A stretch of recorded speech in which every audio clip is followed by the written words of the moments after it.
Xinjiang experiences a 7.1 magnitude earthquake with 70 aftershocks. Houses collapse, people are injured, and bridges develop cracks. Closure of Hainan Taihang logistics sparks merchant rights protection storm. Provincial government's attitude questioned. 20 cases of funds misappropriation expose the collapse of China's economy and government ineffectiveness.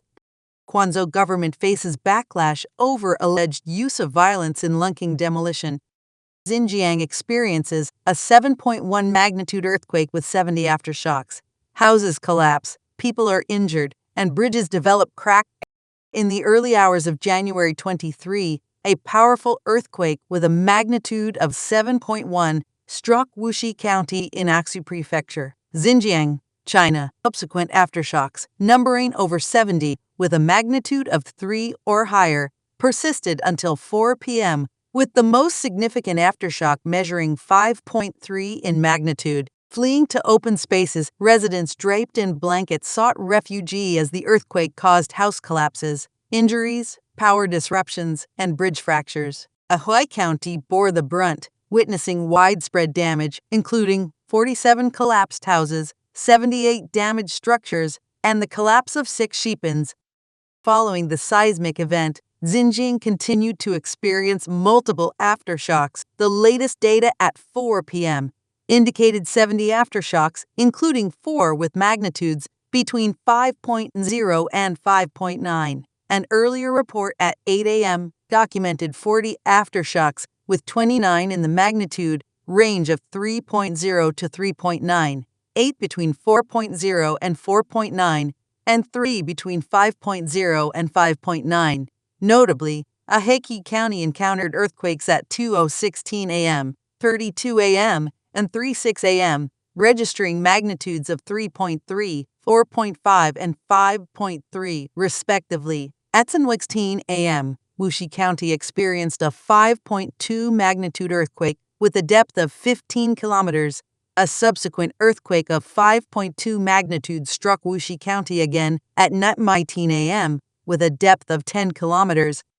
Various scenes from residents' homes, billiard halls, and other locations during the 7.1 magnitude earthquake have been shared on mainland Chinese networks. Some home security cameras captured the moment of the earthquake, showing intense shaking that caused lights, furniture, and entire rooms to shake violently, resulting in some cameras falling off. In certain videos, residents' chandeliers are seen swaying violently, eventually falling and shattering on the ground. In a billiard hall, more than 10 individuals sensed the earthquake and immediately ran, evacuating in just about 10 seconds. Another video shows a man staying in a hotel wrapping himself in a blanket, rushing down from the 5th floor within seconds to escape. He expressed relief that everyone was safe. Red Star News reported that the earthquake was strongly felt in various parts of Xinjiang. A resident in Kashgar, Mr. Zhang, mentioned being awakened by severe shaking, with hanging lights in his home swaying continuously. Alice Wang, who works at a hotel in Wuxi County, described the shaking as particularly intense, causing vases in the hotel to fall. Due to numerous aftershocks, hotel guests gathered in the lobby overnight due to fear. Kezilesu Prefecture reported structural collapses and injuries. By 6 a.m. on January 23, at least 3 individuals were injured in Kurlansaziak Township, Aheki County. In the morning, an additional 3 injuries were reported in Kurlansaziak Township, with 2 individuals in critical condition. Aheki County suffered extensive damage. 2 houses, with 47 collapsed, 78 damaged, and 6 sheep pens collapsed. Transportation faced disruptions as falling rocks blocked 2 locations on the 306 road, and Kongwalaki village in Sumutash Township experienced traffic impediments due to falling rocks. Videos circulating online depict residents seeking shelter in open areas covered with blankets during the earthquake. Some individuals opted to drive to open spaces to avoid aftershocks. Additional footage captured collapsed houses with children from nomadic families trapped beneath debris. In the aftermath, power outages occurred near the epicenter, affecting various townships in Wuxi County. Several passenger trains in Xinjiang experienced delays. As of 5 a.m. on January 23, 23 trains were affected. Yamansu Bridge in Wuxi County displayed cracks at the connection point, and 7 southern Xinjiang routes were blocked. An employee at the Longquan Grand Hotel in Wuxi County stated that the hotel's operations were severely impacted, rendering it unable to open. Reopening to the public, even during the Chinese New Year, seem unlikely. Moreover, the U.S. Geological Survey expressed concern that this potent earthquake could lead to casualties. However, current information does not immediately report casualties in the rural mountainous areas near the epicenter. The earthquake is feared to incur significant losses, with the potential for extensive damage. Adjacent to Xinjiang, the capital of Kyrgyzstan, Bishkek also felt the tremors, witnessing buildings shake, furniture shift, and residents evacuate to the streets. Closure of Hainan Taihang logistics sparks merchant rights protection storm. Provincial government's attitude questioned. On January 18th in Zhengzhou, the recent incident of Hainan Taihang Logistics abruptly ceasing operations drew widespread attention. It is reported that before disappearing, the logistics company not only sold off the goods of the merchants, but also owed employees' salaries and branch office deposits, involving at least millions of yuan. After merchants failed to seek justice at the company's headquarters, they decided to seek help from the provincial government, only to be met with police violence and expulsion, sparking strong public discontent. Hainan Taihang Logistics was a company specializing in logistics, transportation between Hainan and Shaanxi. In 2023, it was even awarded the title of Exemplary Enterprise for Honest Operation by Zhengzhou City. However, on January 15th, the company suddenly announced its closure, with its executives and staff disappearing. The goods of the merchants were also resold to other logistics companies. Upon learning of the news, the merchants rushed to the company's headquarters but found it deserted, unable to contact any relevant personnel. Unable to receive a reasonable explanation or compensation, the merchants decided to go to the provincial government for justice, hoping to draw attention and concern. However, their legitimate demands were met with violent treatment by the police. Some merchants mentioned that they held banners and slogans at the provincial government's entrance, demanding to meet with leaders, but were beaten and expelled by the police on the grounds of disrupting public order. Some merchants were injured and hospitalized, some were detained, and some had their phones confiscated, preventing them from contacting the outside world. The merchants feel helpless and angry, believing that the government not only failed to protect their legal rights, but became an accomplice in suppressing them.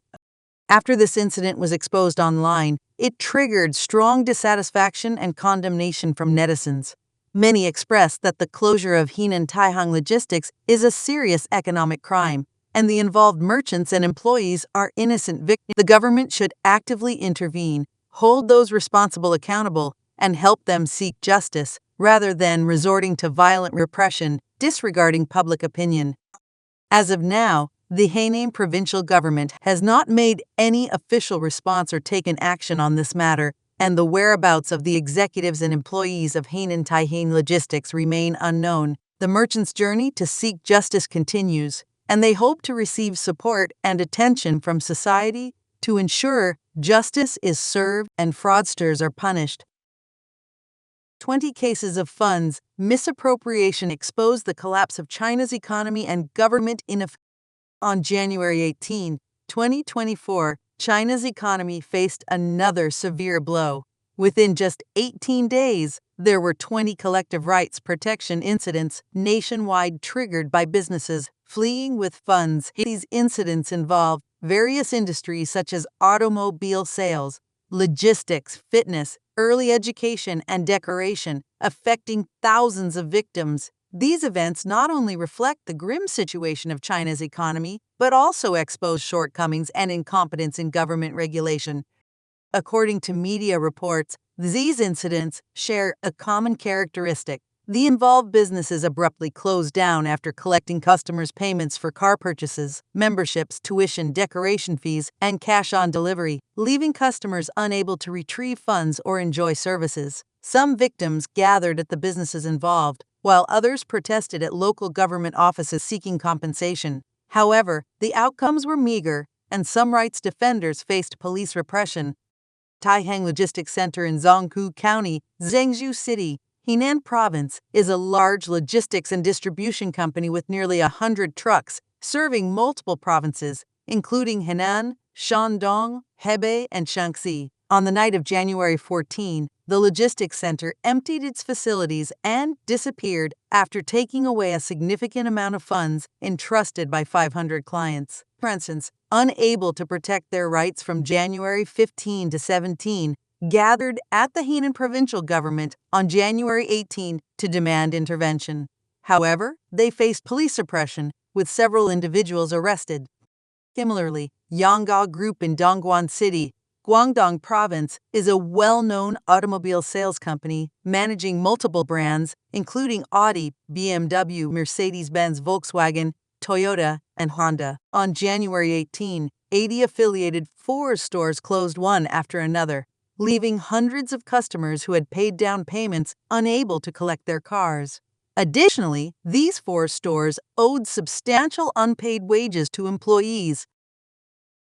Why do these businesses choose to flee with funds? On one hand, they face operational difficulties and cannot bear high costs and debts, making fleeing with funds a lifeline. On the other hand, they perceive low risks in fleeing with funds. Even if pursued by victims, they can evade legal responsibility by transferring assets, changing identities, and escaping the scene. All these are related to the shortcomings and incompetence in government regulation. These incidents, causing significant losses and unrest among consumers, also pose hidden dangers to social stability. However, faced with these events, the government's regulation and response appear powerless and ineffective. Firstly, the government failed to prevent these incidents by not properly managing market access, qualification reviews, and credit supervision. This allowed some non-compliant and dishonest businesses to enter the market and deceive consumers. Secondly, in dealing with these incidents, the government did not intervene, investigate, or coordinate in a timely manner. Instead, it adopted a passive, evasive, and suppressive attitude, leaving victims' legitimate rights unprotected. Finally, in punishing businesses involved in fleeing with funds, the government did not criminally prosecute them as required by law. Instead, it adopted an indulgent, lenient, and laissez-faire approach, enabling these businesses to escape legal consequences. These shortcomings and incompetence in government regulation not only harm consumers' confidence and rights, but also disrupt market order and fairness, affecting social harmony and stability. These incidents of businesses fleeing with funds are just the tip of the iceberg for China's economy, yet they are enough to reflect the severe situation and deep-rooted problems in its economic development. According to data released by the National Bureau of Statistics of China, China's gross domestic product grew by 5.2% in 2023, marking the lowest level in nearly 30 years, excluding the 3 years during the pandemic. Simultaneously, China's stock market performed poorly, with the Shanghai and Shenzhen 300 index falling to its lowest point since 2019, causing a decline in investor confidence. These data indicate that China's economy has entered a stage of low growth and high risk, facing multiple pressures both domestically and internationally. These economic problems not only affect the development of China's economy, but also impact social progress in China. In an environment of economic decline, some businesses, to survive, resort to fleeing with funds, causing losses for consumers. To maintain stability, the government resorts to suppressing rights defense efforts, causing dissatisfaction among the public. Such a situation is not conducive to China's peace and development and harms China's international image and position. Guangzhou government faces backlash over alleged use of violence in Lunking demolition.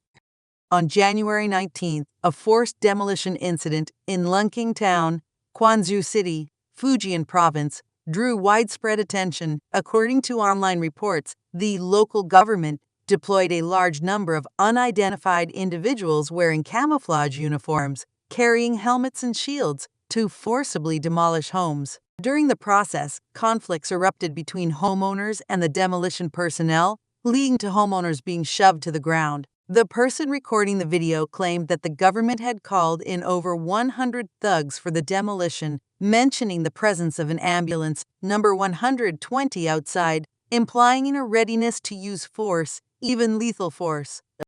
This incident has sparked strong reactions on social media, with netizens expressing anger and dissatisfaction. Questions have been raised about the legality and justification of the government's demolition actions, whether it violates the legitimate rights of homeowners, and whether it involves unlawful law enforcement and abuse of public authority. Some netizens pointed out that Lunking Town has been undergoing urban renewal and reconstruction projects in recent years, involving the requisition of land covering 1061 acres with plans to build 450,000 square meters of resettlement housing, as well as commercial complexes, clinics, Lunking Experimental Elementary School, parks, folk culture squares, and municipal road project. It is worth investigating and verifying whether this project has undergone legal approval and public disclosure, whether the opinions and consent of homeowners have been fully considered, and whether homeowners have been provided with reasonable compensation and resettlement options.